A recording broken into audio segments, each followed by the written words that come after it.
I can already see some of the comments now. Who the fuck are you? I'm a fan, that's what, motherfucker. Welcome to Make a Path Presents. My name's Ronnie Hayes, and today, let's talk The Walking Dead, Season 6, Episode 12, First Impression Review. Damn, was this episode intense, especially towards the end. There was definitely some slow build up there, but I loved it all. I'm gonna have to give this episode a low grade, at least in the first impression review, absolutely. To start it off and get this out of the way, I want to talk about relationships. Recently, you guys know, if you watched the recent Q&A video, 76 I believe it was, I was asked about relationships and romance in The Walking Dead and is there too much? And we got even more, which I actually underestimated Tobin and the relationship between him and Carol, because this was hinted at in season 5. You can tell he was kind of interested. This is something I didn't think they would dive into, but since they did, I am fine with it for a couple reasons. One, it does feel organic that these people that have been, facing death every moment they wake up for the past, year and a half, 2 years, once they settle down in just a small little, it's like returning to normalcy, just a little, in the zombie apocalypse, It makes sense that people would want to settle down a little bit, and Carol and Tobin felt fine. It was comfortable. You can kind of tell in the beginning they were going in that direction, and I was thinking, man, they must have hooked up during the time skip, and apparently they did, because that kiss did not look like it was something new. The way she talked to him didn't look like it was anything new. This looked like a relationship that was ongoing, especially when she's like, not for you, asshole, that kind of teasing, you know what I'm saying? So for those who are wondering, I personally believe they had a relationship that started in the time skip. Moving right along, I do want to talk about Rick and his little moment in the church with Morgan when he said, listen, you don't have to kill. We all don't have to kill. But if you're going to live here, you're going to learn to accept it, And I love that little line. And it's cool that Rick isn't just like, listen, you don't want to kill, get the fuck out. Because that's not who Rick is. But later we get the bombshell, especially comic book fans would see this and be like, holy shit. Morgan it looked like he was welding together a jail. He was making a prison. That's what it looked like. I'm almost positive that's what it is, and comic book fans have a hint of what that might be used for, and we're through the roof with excitement. Another thing, Abe has horrible timing. He definitely could have dropped this bomb afterwards, but this just shows how blunt and direct Abe is. I know a lot of people are probably just like, oh, you're an asshole, or he's an asshole, whoop-de-whoop, what a dick. But it's the truth, and it's blunt. I don't think he should be persecuted, for the truth. You know what I'm saying?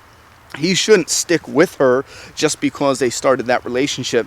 He knows it's not right. He feels it's not right.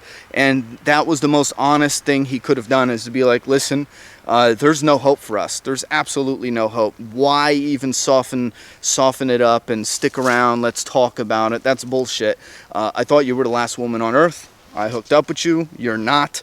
There's something else out there for me. I'm out of here. And it's better for Rosita too, even though obviously she's not going to see it, especially right at first. Father Gabriel.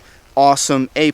We'll dive deep with Father Gabriel in the Afterthoughts video, which for anyone new here, that's the video that comes later in the week after I get your opinions and get some fan feedback in the comments section, and then when I go and rewatch the episode again, because there's some definite things I want to talk about with Father Gabriel, but to summarize it, I love it. I love the actor. I'm a big fan of his since The Wire, and I'm thrilled that they're stepping up his character.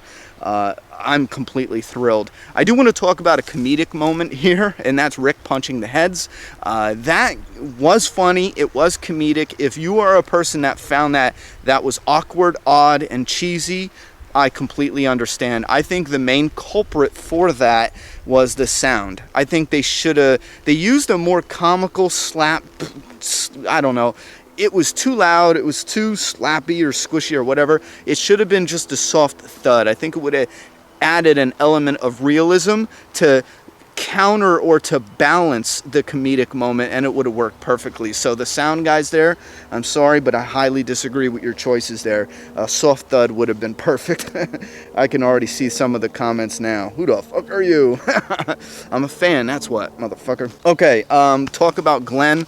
We will be diving deep into this. I want to talk about his first kill. I mean, they talked about it here, but I know a lot of fans are gonna forget. Some fans don't pick up on even the not so subtle things. But yes, this is the first human kill that Glenn has done, not only on the TV show, but in the comic. In the comic, Glenn has never killed another human being, ever. So this is a big change, and I've seen a couple fans already saying that they don't know how they feel about that. And you know what? At first, I was kind of expecting, or maybe even a little bit hoping, the guy would wake up and it would be a struggle, and Glenn could either A, get out of his first kill, maybe someone else rushes in, or B, he would his first kill would be someone who's actually fighting back.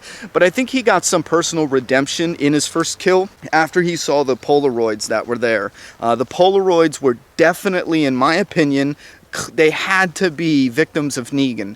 Apparently, either Negan set that up, or maybe that guy who was in that bed set that up, where after Negan kills someone, the person takes Polaroids. Now, if it was the guy that Heath killed, I think it was Heath, the guy that was Heath was supposed to kill, and Glenn took that. I do love that too. I like that, how Glenn was like, you know, I've been through some shit. Heath has been at Alexandria for a while, so Glenn is like, I've been through some shit, you know. I got off easy a number of times. I'm gonna do this. Glenn's gonna carry that burden. And I think in killing another human being, Glenn, you know, kills a person, but then shows this compassion and this ability to bear the burden when he offers to kill the other guy, as messed up as that sounds, for Heath. But I think that was great, again, in a twisted, compassionate way on Glenn's part. But then, again, we get that redemption because he sees the Polaroids, and I think this is perfect because when Negan shows up at the end of the season, if he shows up, and if he kills someone, like the Polaroids, by lining them up and bashing someone's head in, which he's definitely going to do that, let's just put it out there. That's not a spoiler. We're bloodthirsty for that scene. If Negan is going to do that, we're going to ask, well, why aren't they taking Polaroids? Because Glenn killed the guy. Now, that's if they don't take the Polaroids. They could actually have another guy take Polaroids of whoever Negan kills, and that would be really disrespectful and a whole new level of hate for the Saviors and Negan in general, especially taking photos of it to mock the dead person later on. But if the guy who was taking the pictures and obsessed with taking those pictures was killed by Glenn, I think that is awesome little nugget to put in there. And the last thing I want to say about this is I love the Glenn and Heath together during this operation, let's say, because in the comic we got Glenn and Heath bonding out on a run before No Way Out and leading into No Way Out, and I think it was such a special moment for those two characters to bond because they came from two different places, one Alexandria, one is an outsider, which was Glenn, and they bonded on a supply run. Now, we got a little bit of them together on supply runs, but it didn't feel like that buddy team, but now it did. I feel like in a way it was to respect the comic book characters, you know, to honor them in a way. As a huge fan, I feel that. So if I'm stretching there, I understand. But I just love that they put Heath and Glenn together, especially because of the comic. Tara's something that I didn't pick up on at first, which was actually crazy. I didn't pick up on it, but in the kitchen when she was all staring off, and in the church, you know, Tara was, she moved her hand around. I totally forgot she was with the governor momentarily. And Rick is all like, you know, we got to kill them all. And that's the exact words that the governor said. Now, obviously, Tara knows these people are better than the governor. They're different than the governor. But it still strikes that nerve. You know what I'm saying? And I think that was just glorious that they had that in there. I love when they call back, especially to such important moments like that. And there's definitely this build-up with Tara. I don't believe they're going to kill Denise, but I'm starting to really feel like Tara is a goner. And no, it's not because she's pregnant. She was, you know, 9 months pregnant in this episode, so, you know, they already filmed her this far. They're not going to kill her because she's pregnant, but I do fear for that character's you know, well-being on the show. I think she's going to die by the end of this season. And another thing, the last thing I want to talk about is how intense going into this compound was, or maybe the outpost is the best way to call it, because as we know, Negan has a couple different outposts, but there's a couple things this tells us. I mean, fuck. One, they killed a lot of saviors. I mean, damn. Rick is probably comfortable in knowing they probably killed a good amount of the saviors, and they're gonna shit themselves when they realize there's a ton more. I mean, this reveal of the rest of the saviors is gonna be epic, or at least it should be, you know what I mean? But they killed a lot of the saviors. It was intense as hell when they pieced this together, edited it together. When I was watching it, I was thinking, oh my god, someone is going to die, like someone major, because it was jumping back and forth. The cuts were seamless, even though they were bouncing back and forth between all the action. It pulled me into it. It had me on the edge of my seat. And so rarely anymore action scenes do that, especially with a lot of cuts. But the way they did that, and this is something I'm going to have to dive in deep in the afterthoughts because I need to watch it again. But that first viewing, I was there. I was glued to the screen. It was intense. I mean, I seriously did think somebody was going to die, though, because they were amping it up for that boom, boom, boom, boom, boom. And then boom, you know, we get that death. And it's like, oh, shit. And the last thing about how intense that was, when I was watching it, or I should say when it was over, I immediately felt this new level of excitement for All Out War. Comic book fans will know what that is, but if they did this attack on the Outpost so well, and it's such a small little attack compared to what's coming, imagine how well they're going to bring All Out War to the screen.